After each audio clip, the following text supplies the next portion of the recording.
welcome, welcome. So the last time I saw you guys, it was Christmas Eve, which is crazy. So it is the 9th when I am recording this, and it is wonderful to see you guys again. I've been super duper busy, and that's why I've been gone. I've got my cool fuzzy mic, and a new recording setup, which is awesome, and thanks to Christmas. So thank you, Christmas. Anyways. So I figured today it would be fun, and I saw some other ASMRs that's doing it, to do like a Christmas haul, just like kind of some fun things that I got for Christmas, just kind of look at them.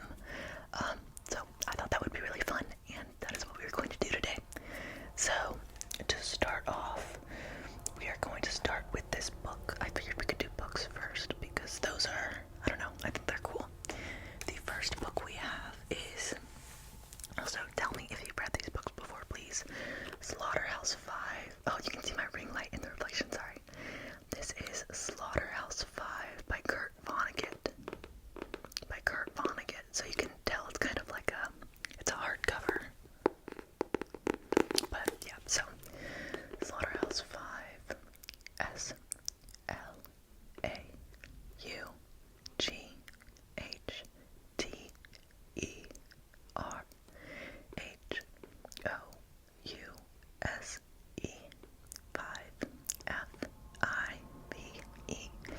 And this is by Kurt Vonnegut. So a quick synopsis. It says on the back, Slaughterhouse 5, an American classic. It's one of the world's greatest anti-war books, centering on the infamous firebombing of Dresden. Billy Pilgrim's odyssey through time reflects the mythic journey of our own fractured lives as we search for meaning in what we fear most. So, I've been reading this. I really, really enjoy it. It's an anti-war book about the bombing of Dresden and the life of Billy Pilgrim as he lives his life before the war and after the war, and it kind of skips through time, and it doesn't take itself too seriously, but it's a comedic book about a really serious topic, but it's a very good book, and I love it very much. So I actually have this version and then a comic book version, which is really, really cool because you don't see that a lot with what's considered like Slaughterhouse 5 is a classic. I feel like you don't see comic books of classics very often because they're very serious. But yeah, it's also just like a super cute little compact book. It's pretty tiny, and I love that. It's only about 200 pages, which is not bad. The second book I have is a lot longer than that. Sorry, I'm moving something else. I really did think this through before I did it. This is Death of the D'Urbervilles by Thomas Hardy. I think this is my favorite Thomas Hardy book. Like between this and Far from the Madding Crowd, I feel like Death of the D'Urbervilles is the better of the two. Those are just like the two that are in the front running for me for Thomas Hardy. But it has this really, really, really pretty cover. I love the screen down here. This is one of the oh gosh, no, there's like a set of books that are in this style. It's all the classics in this style, but it's a very large book. You can see it next to my head, but it says Death of the D'Urbervilles by Thomas Hardy. This one doesn't have a synopsis anywhere because, you know, it just had to be pretentious. But it's really long. It's just this complex retelling of Death of the D'Urbervilles, and I'm pretty sure at the end she goes crazy. I've only ever read short synopsises of it, and I love to do like general trivia, so you hear stuff about it, and I'm like, I'm gonna read these classics so I can get the trivia questions faster, because I guess that's what I value in my life. I'm unsure. So the next thing I have goes with books, but it's not a book. Actually, the next two things I have, it goes with books, but it's not exactly a book. So if you've been on my channel before, you have definitely heard me talk about this book. It's probably my favorite. It is Rebecca by Daphne du Maurier. But you can probably tell this isn't a book.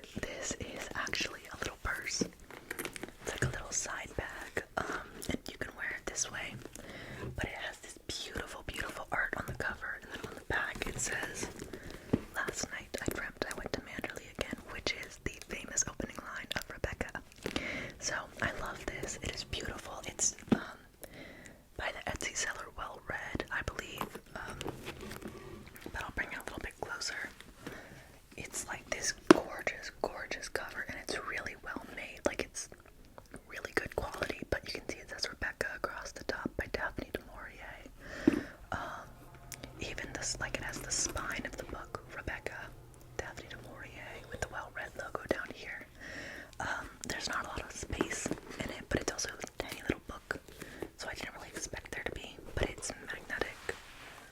It just pops open. Ooh, I left things in here. A scrunchie, exciting. And there's a comb. I will leave that in there for later. But it's just a really cute little side bag. It doesn't go with much, but when I wear it, I'm like showing off my love for Rebecca for everybody. So it's worth it. I think it's adorable, and you should definitely go get your favorite book done as a purse, because I had been wanting this forever. And then I got it for Christmas, and I freaked out. That was the string falling. Sorry, I was like, oh my gosh, I can't believe I got Rebecca. This is me moving that thing from earlier. That was super loud. So this next thing is really interesting, and I only found it while I was looking for things to ask for Christmas. And I keep it in this Estee Lauder bag, but it has nothing to do with that. But we can appreciate the bag for a minute because it's really cute. But what it is it's an embosser for my books. So now it's like, oh gosh, I have to get it out. So an embosser is basically like a little stamp for your books. So this is what it looks like. It kind of looks like a stapler, but basically you put the page in here, this little part, and then you pull it down like this, and it embosses your design on the book. But this also came with some stickers you can do it with, and then put your sticker on the book. I think personally though, I prefer just to like emboss the page, but I'll show you guys what it is with the Slaughterhouse 5 because I haven't embossed this yet. But basically you take it, I like to do it on book page sounds. On the dedication page or like the title page. But this one has a really, really big title page. So I'm gonna do it on the dedication page here. That's for Mary O'Hara and Gerhard Mueller. Basically let me get one piece of paper because that's two. You take the embosser, you line it up like this, you feed the paper into the embosser, and then you press down, and you release. It's a little hard to see in the harsh lighting, but I don't know if you'll be able to read it. It's the little design. Yeah, you can't really see it, but it shows. It says,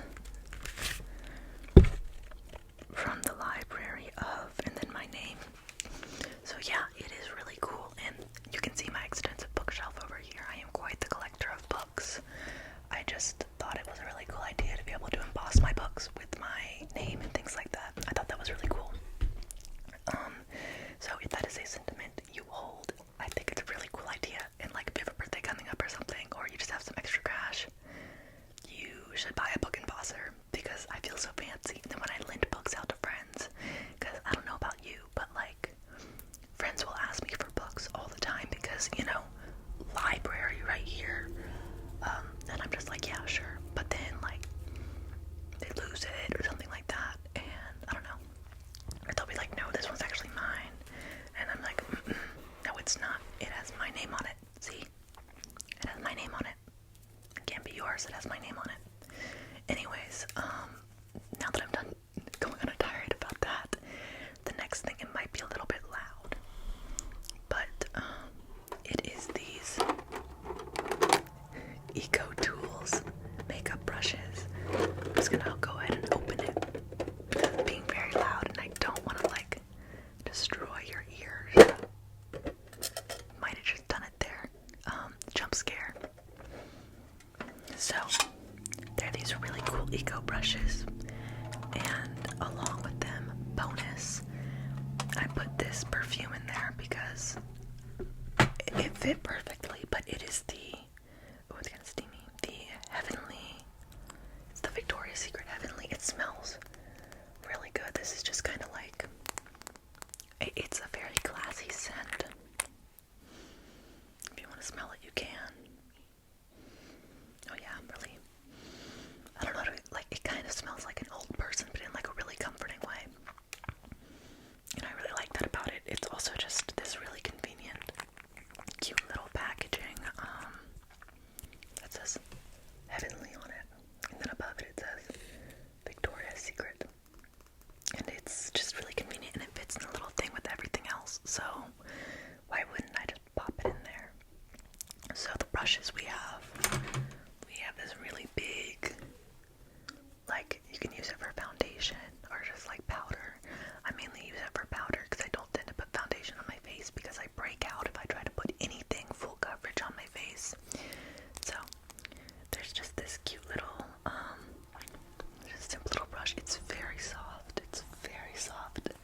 fun for me.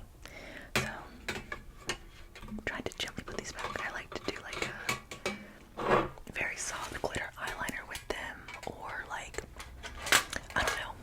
If you look back to my doing your makeup video, I have this, wow, it is really not being quiet.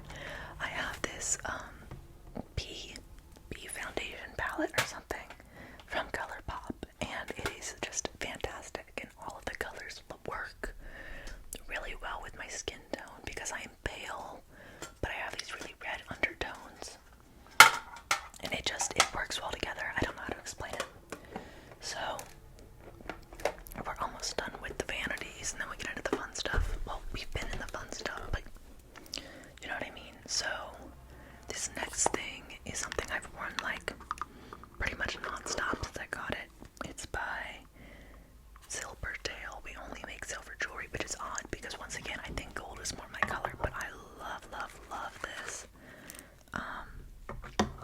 So it's just a simple chain with a fake pearl on the end, but it goes with everything. Like it goes with, it's just like, it's elegant and simple, and it can sit in like the hollow of your collarbone. But yeah, I think elegant and simple are the easiest words to use to describe it. But yeah, I wear it all the time. It's kind of embarrassing how much I wear it, but I love it. I didn't want anything like super fancy. I just wanted the simple little necklace. And then this other piece is one that a family member got me because they know I love gold and shiny things. And this is this beautiful shiny fake diamond, which is awesome because, like, I don't know, as dumb as this is, it's like it doesn't need to be quality. I don't care if it's a real diamond or anything. I just like the fun sparkly things. Okay, this next thing was 100% a joke, but it is the kind of joke that is just, it was perfect for me. I like cried laughing when I opened it. So if you've been to Hot Topic recently, you may notice that they've had some Edward Cullen t-shirts out and about, and there's this ongoing joke with my family that I'm obsessed with Twilight because I read Twilight a while ago, and let's be real, the books are not good, the movies are not good, none of them are good. They are not works of art, they are not masterpieces, they are Stephanie Meyer's Mormon fanfiction. Not that there's anything wrong with that, but it is a little bit whack. So, it's just, I mean, 100-year-old vampire falling in love with 16-year-old girl, and then turning her into a vampire, then her having a child, and then the child falling in love with her best friend, but her best friend was only in love with her in the first place because the child that he fell in love with was an egg inside of her. Like, this feels problematic. But anyways, so I read it, I kind of emotionally attached to it. I reread the books all the time, not out of a love for them, but because they give me a sense of security. But yeah, I thought that was really, really funny, and I wear it ironically all the time. I think it is hilarious. This next thing I have to reach down for because it's on the floor. It's really random. It was found in a thrift shop in Florida. This is Manfred and Manfred Jr. I need you to say hello to them in the comments. Say hello Manfred and hello Manfred Jr. or they will curse you. So Manfred is the big guy up here. This is Manfred, and this is his child, Manfred Jr. He was a Christmas gift. I love him with all of my heart, and I think he's hilarious. He's perfect in every single way, and I don't know. They're both perfect, and they live in my house with me, and they bring good luck to all that say hello to him and his son. But basically it was found in a Florida thrift store, and I don't live in Florida, but we have family that does. So I have family that went down to visit, and they found it and they brought it back, and now it lives in my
holidays, and then you hit the age where you're like, I actually really just want clothes now, because clothes are expensive and I can't pay for them. That's where I am. So I was like, please give me clothes for Christmas because they're too expensive for me to buy myself. One of those clothes was this awesome pair of jeans. It's from Cider, actually. It's this awesome online website. I don't know, they just have kind of cute stuff. I've only ordered from there once. I don't really know anything about them, but I do know that there were cute pants on there. So they're these brown and white speckled pants, kind of. Once again, the neutral colors. I just think that they're very cute, and I love them.